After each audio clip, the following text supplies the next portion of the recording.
안녕하세요. 오늘의 데일리 뉴스레터에 오신 것을 환영합니다. 1. 부인할 수 없는 진실. 2. FA50 강력한 후보. 3.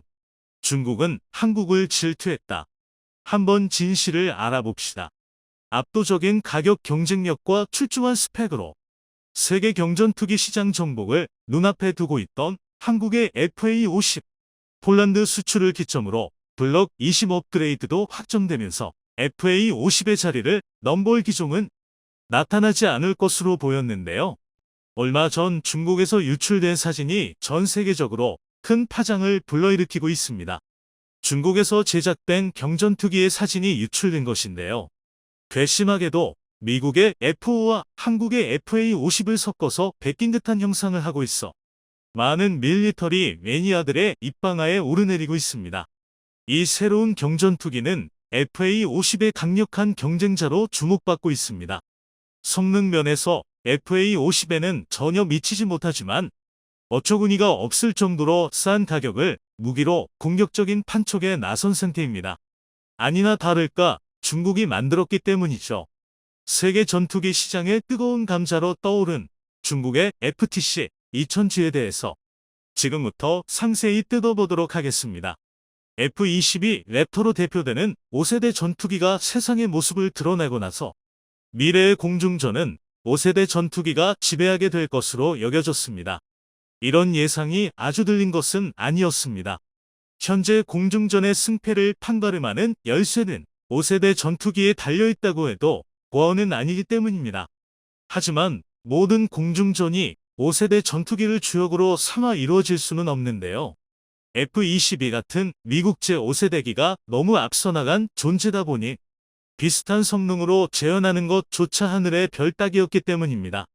1990년대에 만들어진 F-22에 견줄 수 있다고 주장하는 다른 5세대기가 등장한 것도 무려 20년이 지난 2010년대였을 정도니 말다했죠. 그나마도 러시아제와 중국제라서 그 성능의 진위를 크게 의심받고 있는 상황.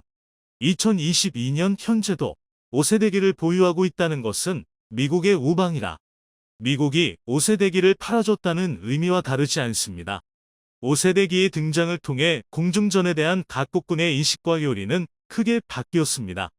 하지만 도저히 따라잡을 수 없는 기술 격차를 메우지 못해 혹은 천문학적인 비용 문제를 감당하지 못해 여전히 대부분의 공중전은 5세대에 한참 못 미치는 성능의 전투기로 치러지고 있는데요. 슬슬 세계 각국은 5세대급 기술의 개발을 시간에 맡겨두고 당장의 안보는 4.5세대 전투기에 맡기는 방향으로 현실과 타협하고 있습니다. 이미 기술의 첨단은 6세대 전투기를 가리키고 있지만 안보 위기를 겪는 국가들이 모두 이런 최첨단 무기를 갖출 수는 없었기 때문이죠. 대신 완전 스텔스를 제외한 5세대기의 일부 성능을 갖춘 4.5세대 전투기로 공군 전력의 평균을 끌어올리는 방법을 택한 것입니다. 이런 상황은 5세대 전투기의 시대를 연 미국조차 다르지 않습니다. 아무리 국방비 투자가 많은 미국이라도 공군 전투기 전부를 F-22나 F-35 같은 5세대 스텔스기로 도배해 놓고 운용할 방법은 없습니다.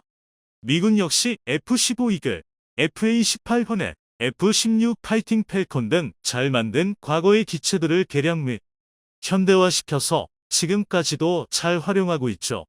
한국을 포함한 다른 많은 국가들도 이런 전략을 따라 4.5세대 기체들로 주 전력을 채우고 소량 도입한 5세대 기체로 군사적 억지력을 형성하는 하이로 믹스를 채택하고 있습니다.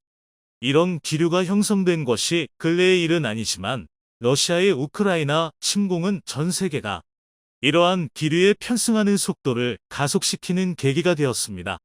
한치라도 어긋났다가는 세계대전으로 번질 수 있는 상황에서 세계 각국은 생존을 위해 허겁지겁 국방력 강화에 나섰습니다. 그리고 그 반사이익을 가장 크게 본 나라가 바로 한국이었죠. 4.5세대 전투기에 대한 세계적인 수요가 삽시간에 폭발한 데에 비해 정작 미국을 제외하면 제대로 된 전투기를 만들 수 있는 나라가 몇 되지가 않았습니다. 하지만 미국은 적이 될 가능성이 조금이라도 있는 나라라면 절대로 자국산 무기를 내주지 않습니다. 그런 상황에서 고를 수 있는 옵션은 인도의 테자스, 이탈리아의 M346, 파키스탄의 JF-17, 그리고 한국의 FA-50 정도가 있었는데요. 냉정하게 말해서 FA-50을 제외하고는 전부 심각한 문제점을 안고 있는 하자품들입니다. 테자스는 인도가 장장 40년에 걸쳐서 만들었는데 자국 공군조차 그 성능을 신뢰하지 않아서 인수를 거부하는 항명 사태까지 일어났던 물건입니다. 게다가 가격도 거의 F-35A에 달하는 수준으로 책정돼서 사갈 이유가 전혀 없는 애물단지가 되어버렸습니다. M346은 일단 초음속 비행이 불가능한 데다가 제대로 된 공중전 수행 능력이 없어 입찰 경쟁에 이겨본 적이 없죠. JF-17은 파키스탄이 중국과 합작했다고 주장하지만 사실상 중국이 다 만들고 있는 전투기입니다. 일단 그것만으로도 미국의 눈치가 보이는데 더 심한 문제도 많죠. 러시아와 중국 사이에서 부품을 가지고 어설프게 줄타기를 하던 파키스탄 때문에 JF-17은 엔진에 치명적인 결함을 달고 사느라 천문학적인 유지비를 잡아먹습니다. 게다가 성능 경쟁을 위해 뒤늦게 추가하기 시작한 기능들 때문에 최신형인 블럭 3에 도달해서는 도저히 가격 경쟁력을 논할 수 없는 입지가 되어버렸습니다. 이런 수준 미달 경쟁자들 사이에서 비록 체급이 작더라도 훌륭한 수출 실적과 실전 경험까지 갖추고 있는 FA-50은 믿을 만한 선택지로 떠오르게 되었습니다.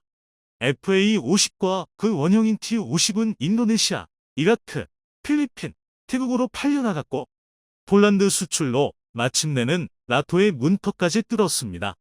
그리고 이를 계기로 이사 탑재, 공대공 공대지 무장 통합 등을 포함한 블럭 20으로 강력한 업그레이드를 꾀할 수 있게 되었습니다. 그리고 이 개량이 끝날 쯤에는 FA-52 세계 경전투기 시장을 제패하는 것이 꿈이 아니게 될 예정이었죠. 그런데 여기서 예상치 못한 복병이 나타났습니다. 그 이름은 FTC 2000G. 중국에서 제2의 구훈련기를 개조해서 만든 경전투기였습니다. FTC 2000G의 스펙은 사실 FA-50에 비할 바가 못 됩니다. 최대 속도 마하 1.2, 폭정량 역시 3톤으로 솔직히 말해서 FA-50이 도저히 자랑할 수 없는 스펙에 있어서도 모자라는 모습을 보여주기 때문입니다. 그런데 어떻게 이런 전투기가 FA-50의 지위를 흔들 수가 있는 걸까요? 그 원인은 바로 가격에 있었습니다. FA-50도 가성비로는 어디 내놓더라도 부족하지 않지만 FTC 2000G의 가격은 상상을 초월하는 수준입니다. 기본가가 40에서 50억, 풀옵션이 80에서 100억이라는 말도 안 되는 가격인데요. FA-50이 최근 폴란드에 판매되며 도장을 찍었을 때 대당 가격이 약 811억 원이었는데 이 정도조차 다른 경쟁 기체들의 반값 수준이었습니다. 그런데 FTC 2000G는 그 FA-50의 6분의 1 가격이란 것입니다. 민수용 경비행기의 가격이 20억 원짜리라는 것을 생각하면 상식을 파괴하는 수준입니다. 이런 일이 가능했던 이유는 FTC 2000G의 원본인 JL-92, 냉전 시대를 휘날렸던 소련제 전투기 미그 21을 바탕으로 만들어졌기 때문입니다. 중국에서 라이센스 생산한 분량만 해도 수천 대에 달하다 보니 생산 단가를 극한까지 줄일 수가 있었던 것이죠. 그 결과 거의 장갑차 가격으로 전투기를 살 수 있다 보니 벌써부터 중국 무기를 사는 데에 거리낌이 없는 나라 몇몇이 이를 사갔습니다. FTC 2000G에는 JF-17 블럭 3과 동급인 수출용 이사 레이더 LFK-601가 탑재되어 있고 중국판 암램으로 불리는 PL-12 중거리 공대공 미사일이 동합되어 있어 사거리 90km 이상의 BVR 전투까지 가능하다고 합니다. 더불어 중국제 공대함, 공대지, 대레이더 미사일 역시 탑재할 수 있고 정밀 유도 폭탄도 달 수 있다고 하죠. 객관적으로 봐도 가격에 비해서 상당한 성능입니다. 물론 중국산인 만큼 이 전투기가 제대로 작동을 하는지는 두고 봐야 하는 일이지만 저 압도적인 가성비는 어느 정도의 하자조차 감수하고 쓸 가치가 있는 정도입니다. 가격도 성능도 놓쳐버린 JF-17의 실패를 딛고 탄생한 FTC 2000G는 이제 정말로 FA50의 수출길을 막을지도 모르는 경쟁자가 되었습니다. 수출 시장에서 FA50의 강점 중 하나는 미국과의 관계가 껄끄럽거나 미국이 자국 전투기 수출을 거부한 적이 있었더라도 한국과는 거래할 수 있는 가능성이 있다는 것이었습니다. 하지만 FTC 2000G가 등장한 이상 그런 나라들이 그냥 FA50을 포기하고 중국과 손을 잡는 방향으로 선회할 가능성이 생겼습니다. 세계는 냉전을 거치며 이런 구도를 이미 경험해 본 적이 있죠. 미국이 과거 전 세계의 동맹국의 수천 대나 팔아댄 F 프리덤 파이터와 구소련이 마찬가지로 동국관 국가들의 엄청나게 팔았던 미그 21의 경쟁 구도입니다. F5의 경우 우리나라만 해도 무려 340기를 도입했고 대만은 400기가 넘게 도입했을 만큼 서구권 전체에 널리 보급됐고 그 이름처럼 냉전기 서방 자유세계 공군의 상징과 같은 존재가 되었습니다. 한편 미그 21도 총 생산량만 1만 대가 넘는 베스트셀러죠.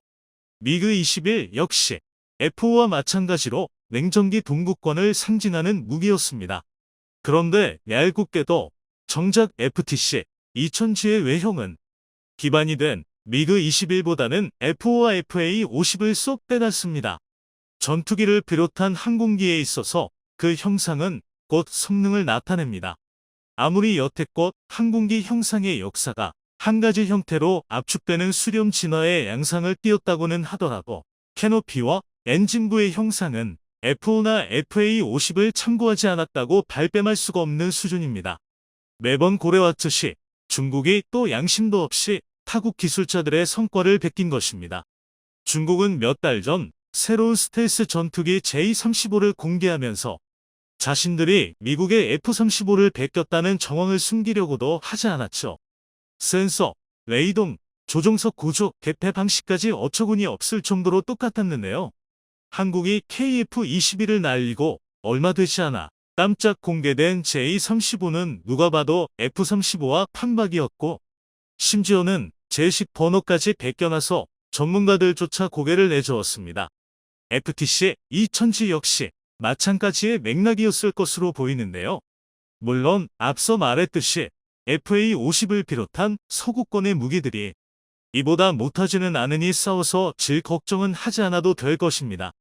하지만 시장에서의 경쟁력이라는 차원에서는 충분히 경계할 만한 대상이 되죠.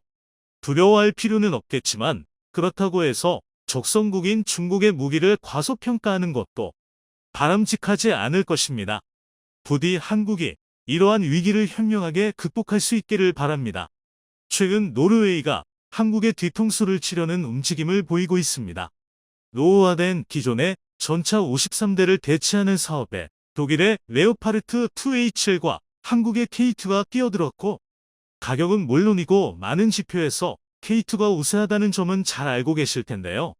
내심 독일의 편을 들어주고 있던 노르웨이 정부가 사업이 한국에 너무 우세하게 돌아가자 아예 판을 엎으려고 한다는 것입니다. K9은 좋다고 사갓에 잘 쓰고 있으면서 K2는 유난히도 간을 본다 싶더라니 이런 배경이 있었던 것인데요. 정작 한국은 이제 와서 노르웨이가 딴 맘을 먹어도 별로 손해볼 것이 없어졌습니다. 도리어 노르웨이 내부에서 지금이라도 K2를 사오라고 정부를 압박하고 있다고 하는데요. 노르웨이의 전차 사업이 어떻게 진행되고 있는 것인지 함께 알아보겠습니다. 현재 노르웨이 육군은 구형 레오파르트 2A사 전차를 대체하는 피구 360 사업을 추진하고 있습니다. 193억 크로네, 하나로 약 2조 6천억 원가량의 예산을 투입해 신형 전차 50여 대를 현지 면허 생산하는 것이 뼈대죠. 향후 예비 전력 소유까지 합치면 물량은 최대 200대까지 늘어날 수도 있었습니다. 지난해 12월 현대로템은 노르웨이로 K2노 시제 차량 2대를 보냈습니다. 이어서 독일 방산업체 KMW도 레오파르트 2A7 플러스 시제 차량 2대를 보내면서 올해 1월 본격적인 비교 평가가 시작됐는데요. 피구 360 사업이 시작될 때만 해도 노르웨이에선 레오파르트 2A7 플러스의 낙승이 점쳐졌습니다. 오랫동안 레오파르트 시리즈 전차를 운용했기에 군수보급 시스템이나 교육훈련 면에서 K2노보다 레오파르트 2A7 플러스가 낫다는 이유에서였습니다. 전차병 출신이 주로 모인 현지 퇴역 군인 단체가 공개적으로 레오파르트 2A7 플러스 도입을 지지하기도 했습니다. 이런 분위기에서 K2N0는 본격적인 평가 전부터 레오파르트 2A7 플러스 전차 가격을 낮추기 위한 들러리라는 소리를 듣기까지 했죠.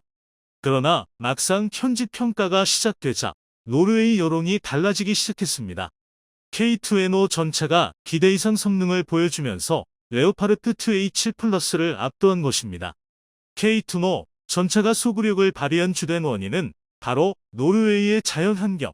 노르웨이는 전체 국토의 26%가 산림이고 특히 가장 적국이라 할 수 있는 그러시아와 국경을 맞댄 북부 지역은 대부분 험준한 산악 지형입니다. 게다가 북쪽 나라답게 강설량도 많아 보통 차량은 움직이기조차 어려운 수준입니다. 레오파르트 2A7 플러스는 대평원 지역에서 운용을 전제로 설계됐습니다. 기본형 모델이 처음 등장한 1980년대에는 50톤대 중량, 1500마력 고출력 엔진으로 경쾌한 기동성을 자랑했지만 그 후 40년간 엔진 출력 증가 없이 중량만 20톤 가까이 늘어 기동성과 포탑 회전 속도 등 핵심 성능이 크게 악화됐습니다. 눈이 많이 오는 지형에서 전차 중량은 대단히 중요한 문제입니다. 하중이 무거워질수록 접지압이 증가해 설원지대에서 기동성이 떨어지기 때문이죠. 노르웨이가 공개한 설원지대 주행 평가 영상을 보면 K2N5 전차는 레오파르트 2A7 플러스 전차와 나란히 달리다. 이내 속도를 올려 레오파르트 2A7 플러스를 따돌립니다. 눈이 두껍게 쌓인 설원에서 자유자재로 지그재그 회피 기동을 구현하기까지 했습니다. K2No 전차의 우수한 기동성을 잘 보여주죠.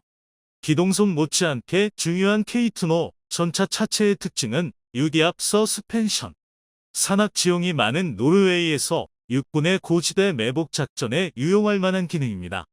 서스펜션과 높은 주포 안각을 이용해 적헬기 공격도 가능할 것으로 예상되는데 이는 경쟁 모델과 확실히 차별화된 능력입니다.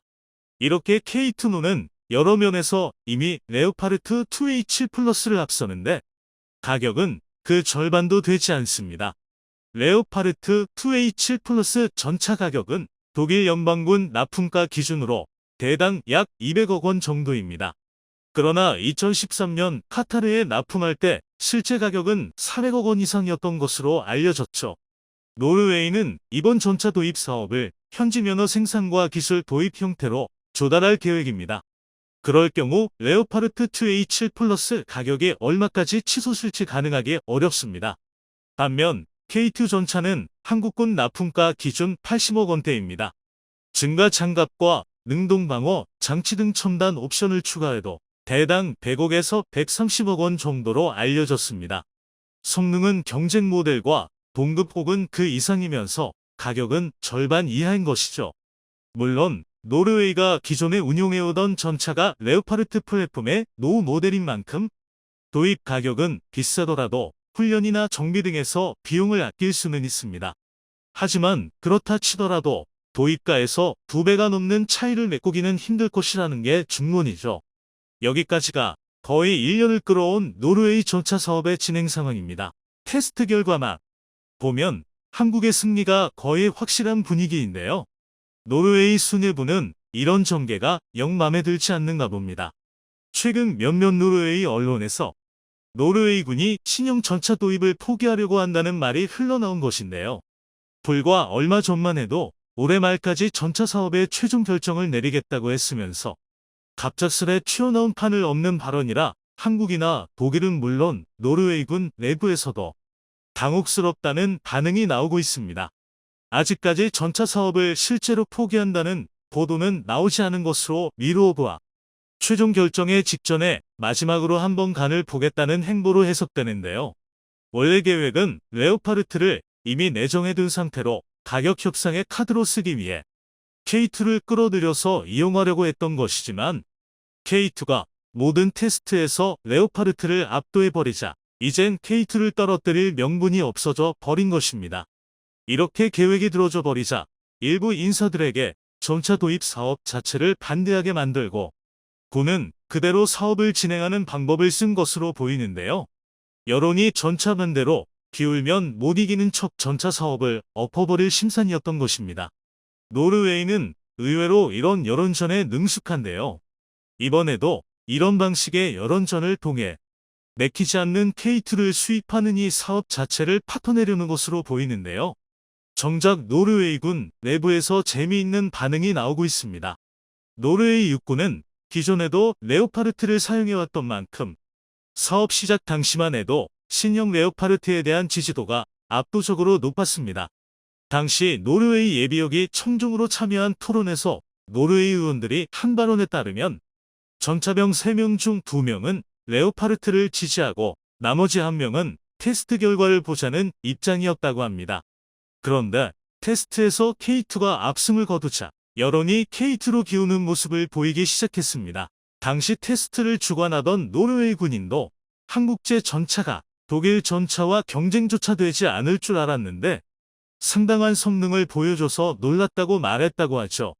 내키지 않아 하는 사람이 많을 뿐 성능이 입증됐는데 도입하지 않을 이유가 없다는 목소리가 커지기 시작했습니다.